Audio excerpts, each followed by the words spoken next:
Hey everyone, this is Paul Gale from paulgalenetwork.com, and thank you for joining me today for video game news.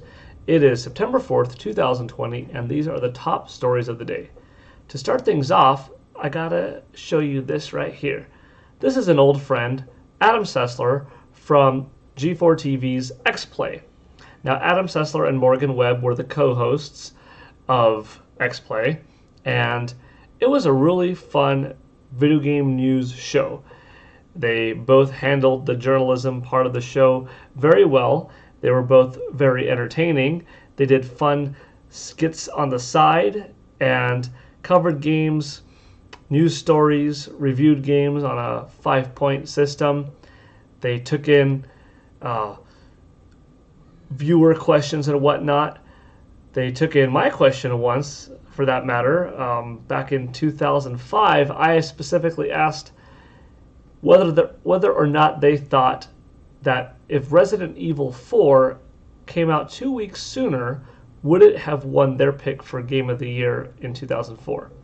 Because Resident Evil 4 was supposed to come out on Nintendo GameCube late 04 and ended up coming out early 2005, just missing out that roundup of 2004, Game of the Year games. And their response that it was, pretty likely that it might have, or it definitely was something that could have been in top contention. So that was kind of neat to be a part of G4 TV history in that way. But beyond that, I had the pleasure of meeting Adam Sessler and Morgan Webb at many E3s and getting to know them in person as each continuous E3 rolled on. Some were before that X-Play that I happened to grace. Some happened to be after.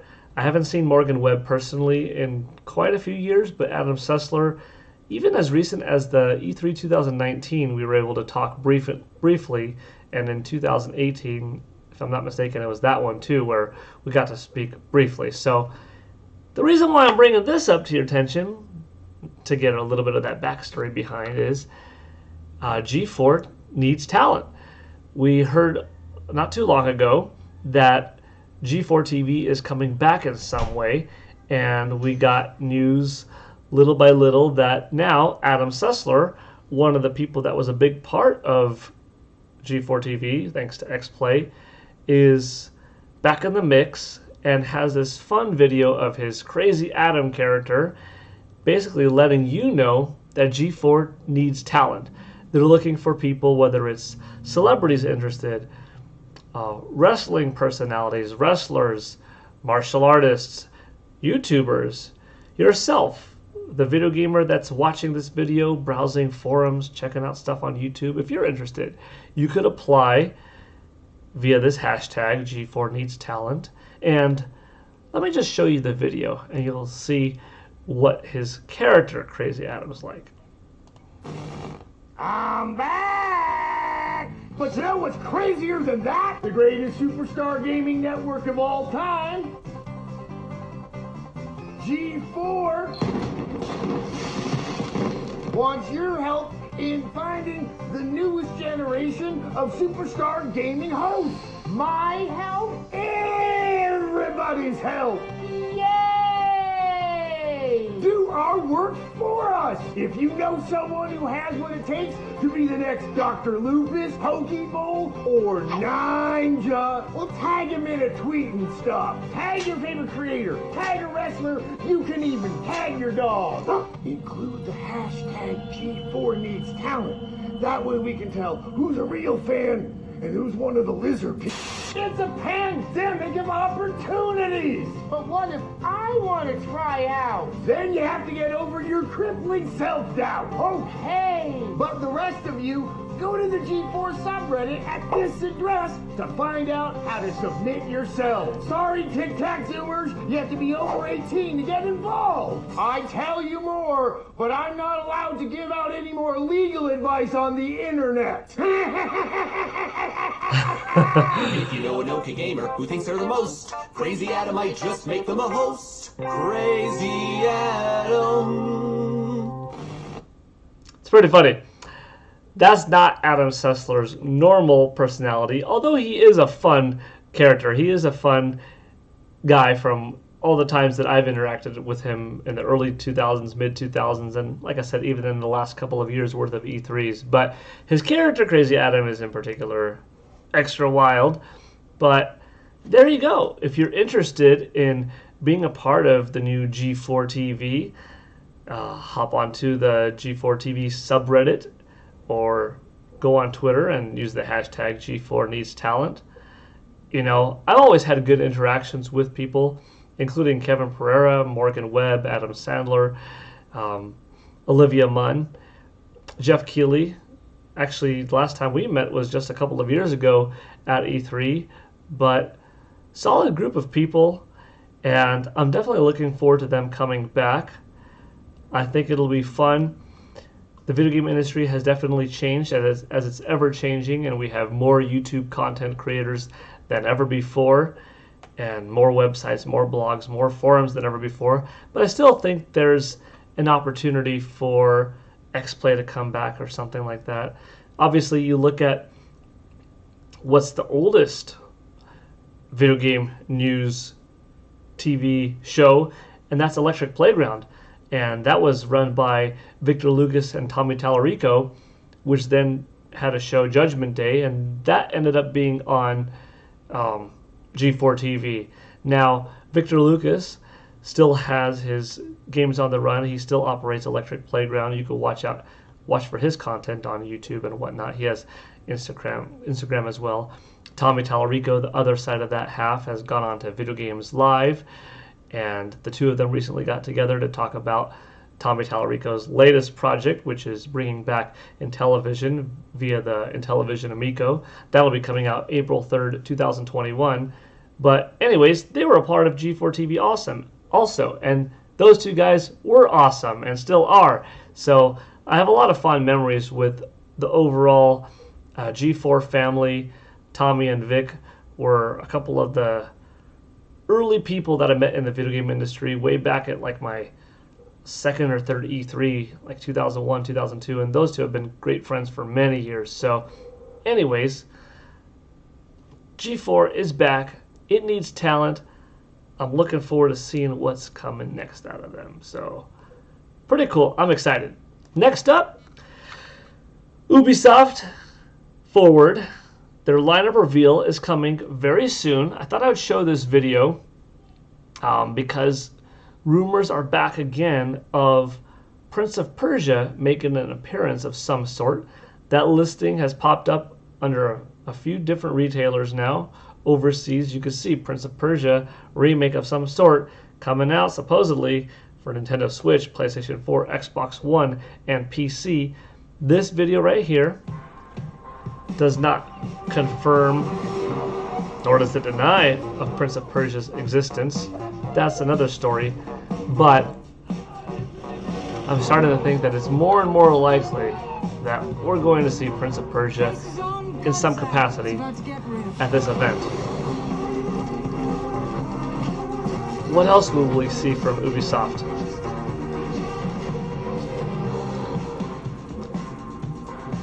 Could they show off their very ambitious Beyond Good and Evil 2 now that they have some really powerful next-gen hardware to work with?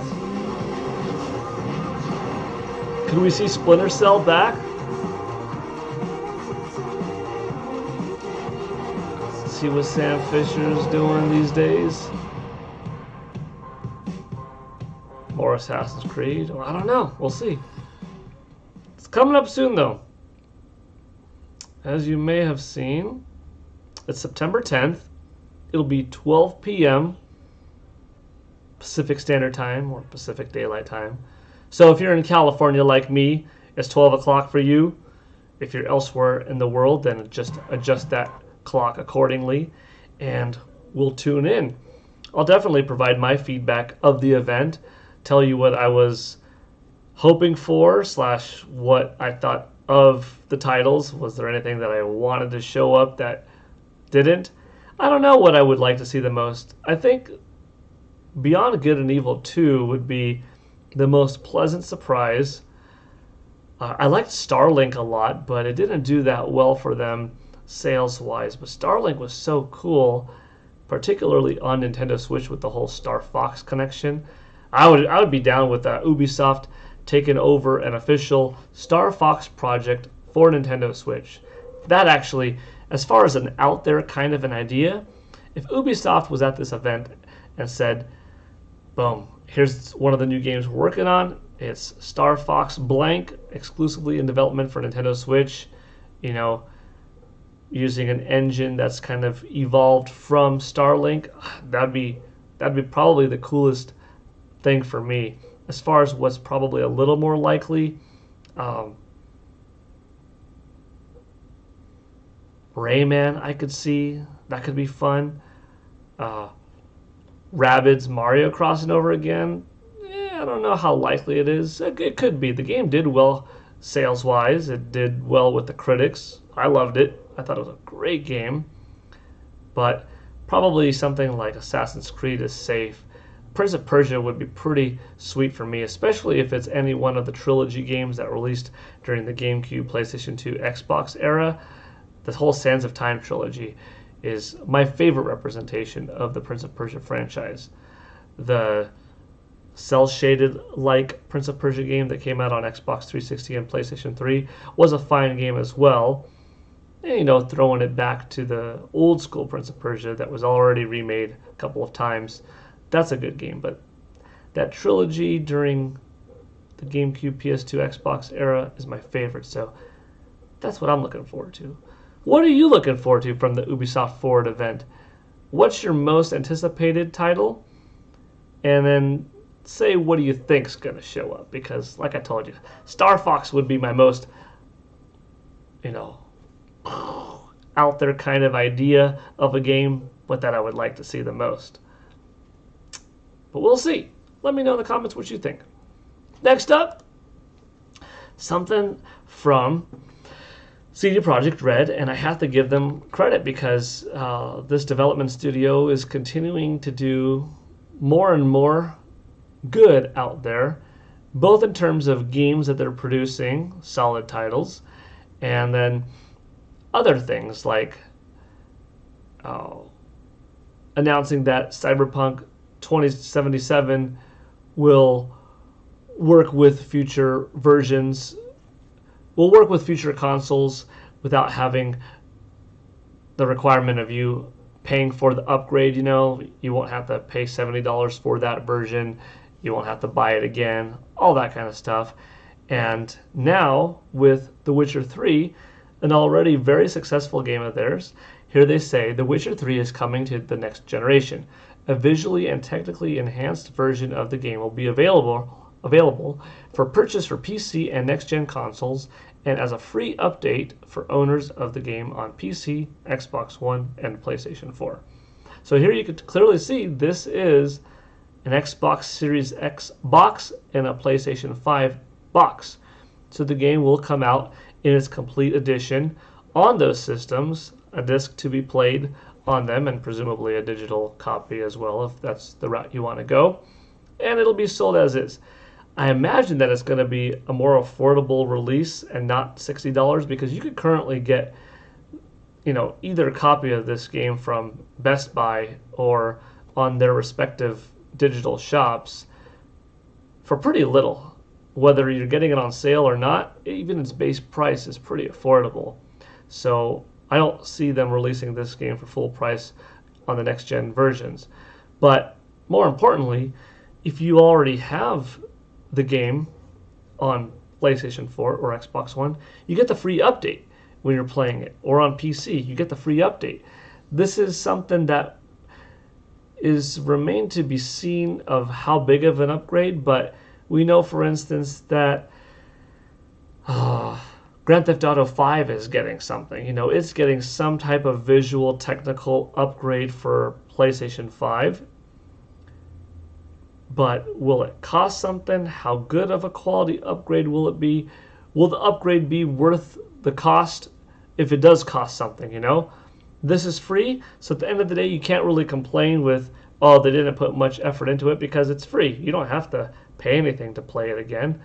But it's a really good time that if it's the first time you're playing the game, this is probably the way to go because you're going to play a beefy game with all the bells and whistles from the complete edition, all the DLC that came out, and now playing it in its highest resolution, best graphical fidelity to date. So that's something to look forward to, I think. So props to CD Projekt Red on being forward-thinking and pretty consumer-friendly. And finally, I announced this first, the Puma crossover with Super Mario Bros. A few days ago on Video Game News with Paul Gale Network, but yesterday we found out officially that it's coming out thanks to the Super Mario 35th Anniversary Direct.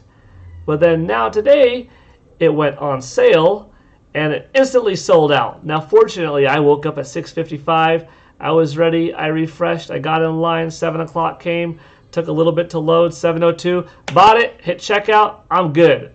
So I'll be getting my pair of shoes in the mail within a couple of weeks from now. I'm stoked. I will do an unboxing and maybe do a separate video or maybe tie it into Video Game News with PGN Day. We'll see, but I think the shoes look great. For somebody not in the know, they just look like clever, slick red, blue, white shoes with a little yellow accent, and if they see this throw on the back, they could be like, oh, that's a Mario nod. If they're a gamer, they'd be like, hey, that's a Mario shoe, right? I see, it's got the red shirt and the blue overalls, and you've got the yellow buttons and stuff. That's cool, So they could be kind of nice and slick, but they could also definitely be a bit gamery, I'm stoked either way. All right. Not too many news pieces in video game news today, but still some fun stuff to talk about. Let me know, did you get these shoes, or did you miss out because you were a little bit too slow? Are you looking forward to them? Are they not your thing? If they are your thing and you did miss out, are you willing to wait for eBay or something like that for somebody to jack up the price and buy in then, or will you hope to get this in store or something? Let me know. And finally, what do you think about CD Projekt Red as a company and their decision to bump up Witcher 3 free of charge for next gen? Oh, and one last thing. Are you excited for G4 TV coming back? And what do you think of Adam Sessler being thrown into the mix again? Because I think that's pretty neat. All right, everybody. Thank you for watching. This is Paul Gale from Paul Gale Network signing out. Thank you for tuning in to Video Game News with PGN. Take care. Have a good day, and I'll see you next time. Bye.